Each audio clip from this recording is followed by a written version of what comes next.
perlu kita pahami, perlu kita kupas. Ibarat kita itu memakan buah, tidak boleh hanya dimakan kulitnya, tapi harus memahami tentang isinya, yaitu sama halnya 9 air adalah 9 ilmu, 9 ilmu yang telah diwariskan oleh poro wali terdahulu, yaitu poro wali sanga. Maka dari itu, kalau menurut dalam legenda terdahulu, Eyang Munding Wangi itu telah melahirkan para wali sanga atau disebut bapaknya para wali.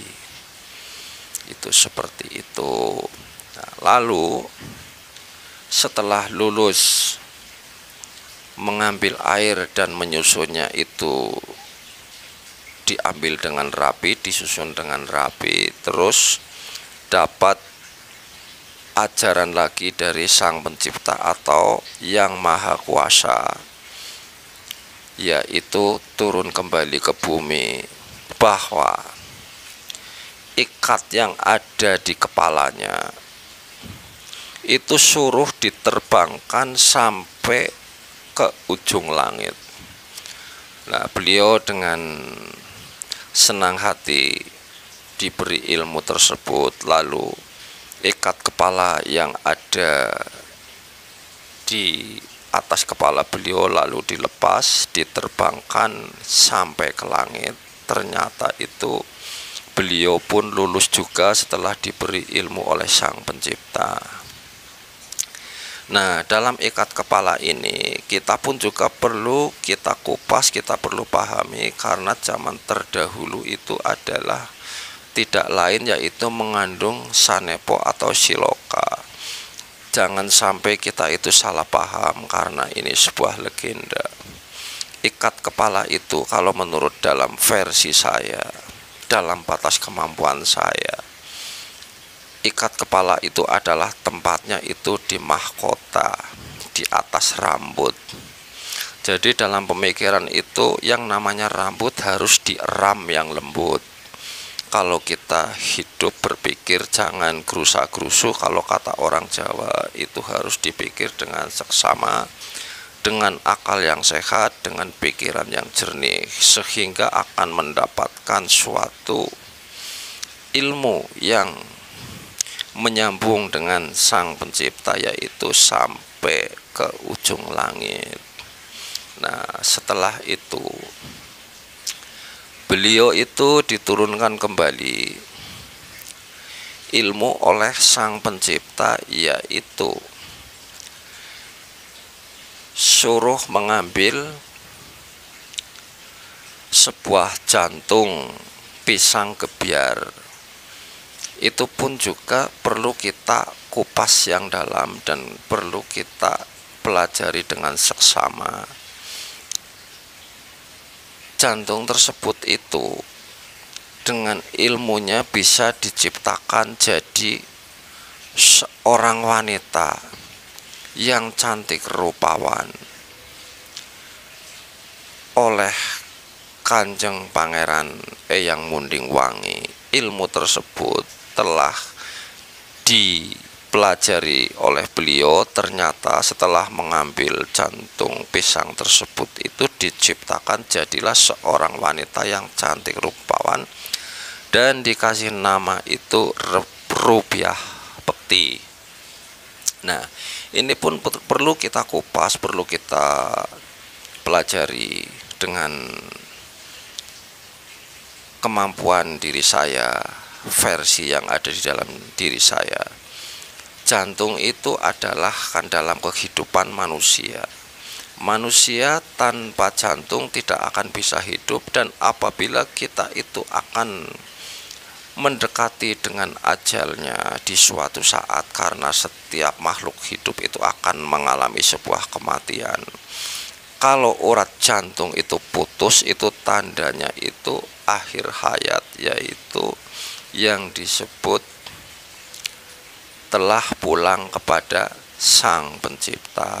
Nah, jantung tersebut itu dalam pengupasan, dalam kemampuan saya itu ilmu-ilmu yang telah diajarkan oleh Sang Pencipta kepada Eyang Munding Wangi itu seperti itu kurang lebihnya. Nah, setelah beliau itu lulus, beliau itu lebih memilih tinggal di tanah perdikan di pusar tanah Jawa, yaitu yang sekarang itu dinamakan Gunung Ardilawet. Nah, kita susul dalam legenda yang berada di tanah Mekah, bersatunya di antara agama Islam rujuk dengan orang di tanah Jawa. Nah, di waktu subuh di negeri Mekah, konon katanya di zaman legenda itu ada seorang mubalik muda yang sedang menjalankan sebuah sholat fajar sebelum subuh. Beliau itu mendapatkan suatu petunjuk, kalau di tanah Arab itu yang disebut mendapatkan suatu ilham atau wahyu, bahwa di tanah Jawa itu ada 3 cahaya yang menjulang tinggi sampai ke langit. Cahayanya itu terang benderang. Maka mubalik itu disuruh untuk menyusurinya sampai dengan ke tanah Jawa. Lalu mubalik itu di pagi harinya itu bersiap-siap untuk melanjutkan atau siap-siap berjalan untuk ke arah timur menuju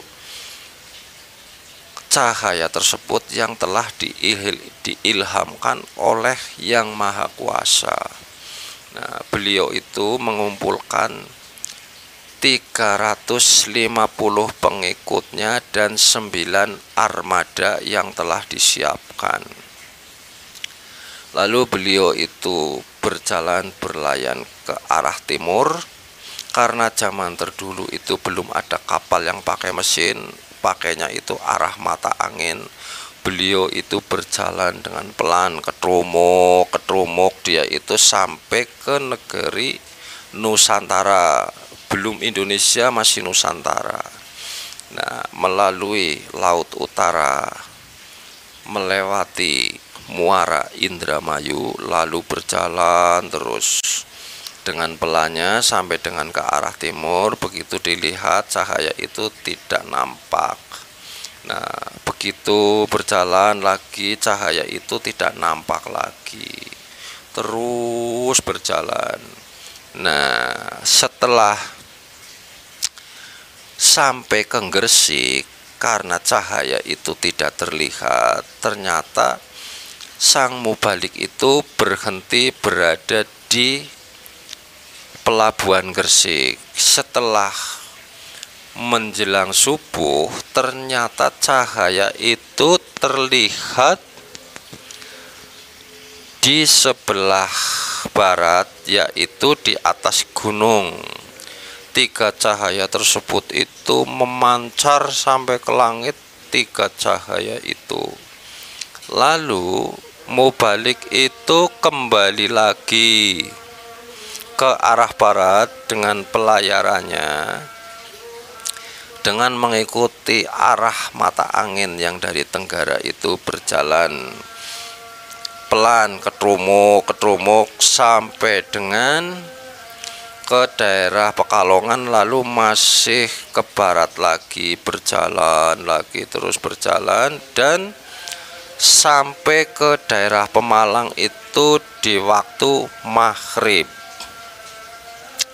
Nah, setelah di waktu maghrib itu, sebelum maghrib, beliau itu berbicara kepada pengikutnya bahwa berlabuh di Pemalang, yang 9 kapal itu disuruh kembali ke negerinya dengan 349 pengikutnya untuk pulang, dan 1 pengikutnya itu untuk mendampingi sang mubalik tersebut, yaitu yang disebut Eyang Datuk. Nah, ketika menjelang maghrib, beliau itu turun dari kapalnya lalu menjalankan sebuah sholat maghrib di daerah Pemalang. Nah, setelah menjalankan sholat maghrib dan menjalankan suatu doa dan munajat kepada Yang Maha Kuasa, karena beliau itu orang Islam, memanjatkan doa kepada Allah Subhanahu wa Ta'ala. Lalu beliau itu setelah selesai sholat menjalankan zikir. Setelah selesai zikir, sang pendamping itu yang namanya Eyang Kyai Datuk itu berucap atau menyapakan kepada di daerah sekitarnya, wahai hutan belantara ini, dikala nanti di kemudian hari apabila itu dihuni manusia, saya sebagai pendamping mubalik ini, daerah ini akan saya beri tetenger yang namanya itu sang mubalik. Setelah sholat maghrib saya beri gelar Syekh Maulana Maghribi. Nah, itu diambil dari sholat maghrib yang telah dijalankan oleh mubalik tersebut. Nah, setelah beliau itu istirahat di tempat yang telah ditengeri oleh sang datuk, yaitu di petilasan Syekh Maulana Maghribi, beliau itu lalu berjalan kaki menuju ke selatan, mengikuti dengan terangnya cahaya yang di atas gunung. Dengan berjalannya waktu, beliau itu karena berjalan kaki sampai dengan di daerah atau hutan yang belantara pun juga belum dihuni oleh manusia, yaitu hutan belantara. Nah, di situ beliau itu pada akhirnya perjalanan di malam hari sampai dengan menjelang subuh, di situ menjalankan sebuah ibadah sholat subuh. Nah, begitu siap-siap akan menjalankan sholat subuh di daerah tersebut, sang mubalik itu mencari air. Ternyata di situ itu karena tanahnya bebatuan, itu tidak ada air sama sekali, sehingga sang mubalik itu dari tanah Mekah itu bermunajat kepada Yang Maha Kuasa Allah Subhanahu wa Ta'ala, yaitu meminta petunjuk di mana ada air untuk menyucikan diri, yaitu membuang hadas kecil, berwudu. Maka beliau itu mendapatkan suatu petunjuk bahwa telunjuk jari tangannya yang bertunjuk ini itu suruh dimasukkan ke dalam batu cadas. Batunya nggak begitu keras, dimasukkan. Jadi begitu dimasukkan, ternyata itu menurut dalam legenda terdahulu, begitu jari telunjuk itu dicabut, itu memancarkan sebuah mata air seperti pancuran. Nah, sehingga itu untuk berwudu oleh sang mubalik tersebut. Nah, setelah berwudu di situ menjalankan sholat subuh 2 rakaat. Nah, setelah menjalankan sholat di situ berzikir sesuai dengan apa yang telah diilhamkan dari Yang Maha Kuasa kepada beliau.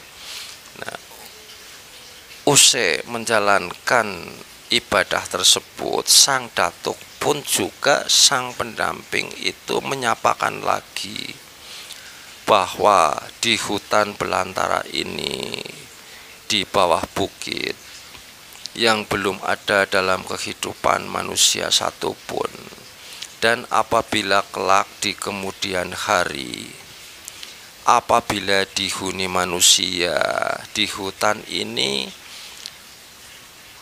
akan dikasih nama di rejaing zaman nanti itu yang disebut itu Desa Belik. Sampai hari ini ternyata itu ada di Desa Belik itu. Nah, setelah di pagi hari fajar menyingsing, Beliau itu mengikuti terus jalan ke arah selatan melalui lereng-lereng gunung yang belum ada jalan di situ. Dengan kelebihan dan kesaktian Sang Mubalik itu, dengan Sang Datuk, beliau itu bisa membukakan jalan sehingga beliau itu sampai ke Gunung Keraton.